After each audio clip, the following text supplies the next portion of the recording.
What was the colonial experience and why would it lead to revolution? That's the essential question we've been discussing lately. Now, this can all be summed up in one document, Declaration of Independence, one of the greatest documents in all of history. Now, this document signaled the break from England.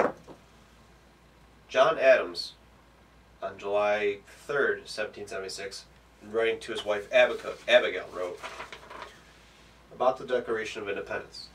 I believe that it will be celebrated by succeeding generations as the great anniversary festival. It ought to be commemorated as the day of deliverance by solemn acts of devotion to God. It ought to be solemnized with pomp and parade, with shrews, games, sports, guns, bells, bonfires, and illuminations from one end of this continent to the other, from this time forward, forevermore. Now, what is the Declaration of Independence? Well, there's really four main parts. First part explains the purpose of the document. That is, why the American people were separating from England. Second main part, it was a theory of good government and individual rights.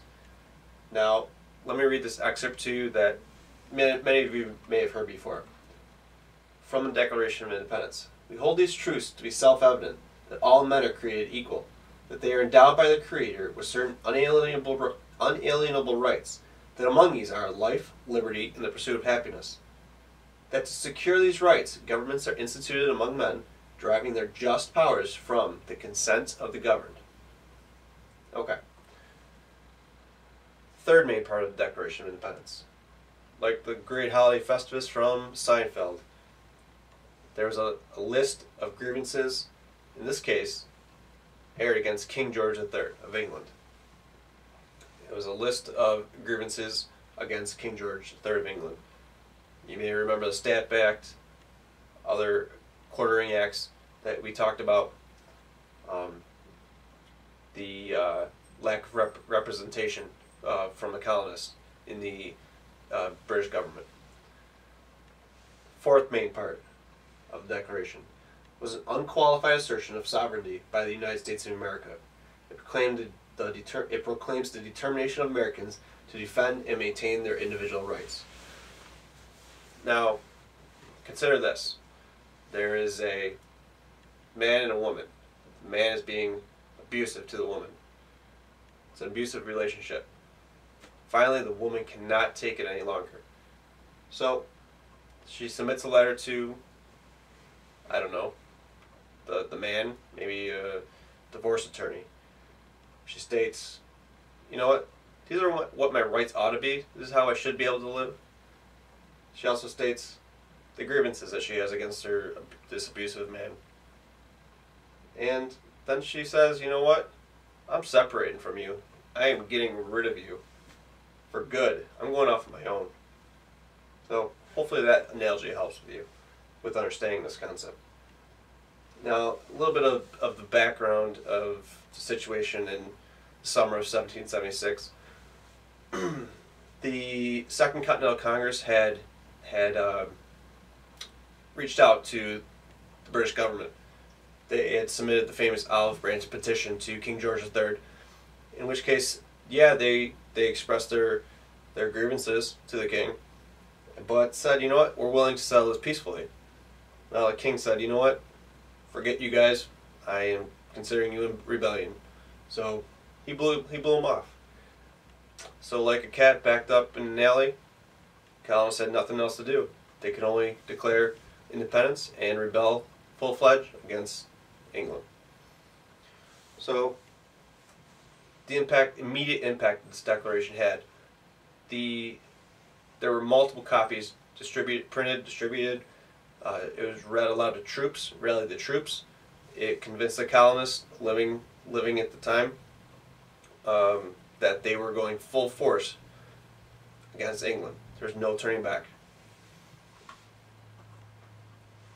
Now that we understand what the document was, we need to understand, find out to what extent did the Declaration of Independence reflect Enlightenment thought and colonial experiences. Basically, where did Thomas Jefferson get the ideas for his Declaration of Independence? It wasn't the most original document, and Jefferson would admit that himself. Okay, this revolutionary ideology. Where did it come from? It came from Republican principles. Where did that come from? Where did these Republican principles come from? It came from ancient Greece. Remember ancient Greece from global studies? Direct democracy. What was direct democracy? Okay? Ancient Greece and direct democracy says all citizens have a say in voting. All citizens have a say. How about ancient Rome? Do you remember ancient Rome? They had a representative democracy. Representative democracy says that citizens elect people to represent themselves, to act for themselves. Similar to what we have today. There is a Roman Senate and there's a U.S. Senate.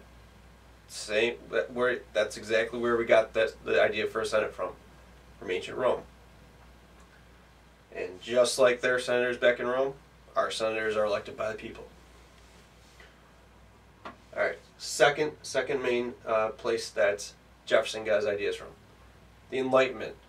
Now, the Enlightenment was this focus on human thought and experience as opposed to divine reasoning. This was a big change at the time. A big Enlightenment thinker was John Locke. I believe it was in his Two Treatises book that he wrote, a government must protect its citizens' natural rights. These natural rights are just inherent rights that we have as human beings. Are you familiar with the term life, liberty, and the pursuit of happiness? Well, Locke wrote life, liberty, and property. We didn't end up using property in the Declaration of Independence. We had slaves at the time. So slaves were technically considered property at the time of the Declaration of Independence.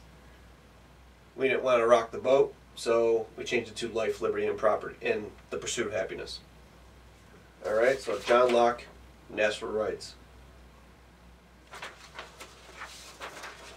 Another Enlightenment thinker, Jean Rousseau. He said that the social contract exists between government and the people. The social contract exists between the government and people. And if this contract is broken, revolution is justified. Imagine your life today. Do you really think of staging a revolution against our government? Things were pretty bad back then. Colonists were pretty fed up. Okay? They felt that the social contract had been broken that was between the government and the people. Alright. So we need to know these main ideas. Natural rights. Okay? These rights weren't granted by the government.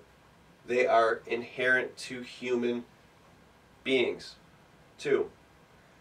Consent of the governed. Now, in the excerpt I read from the Declaration earlier, consent of the governed came up. People are the sole source of government authority. That's what it means by consent of the governed. And people are the source of government authority. They feel the government has too much power, which we were really afraid of, having a king dominate over everything in every aspect of the colony's lives. That was what we were worried about.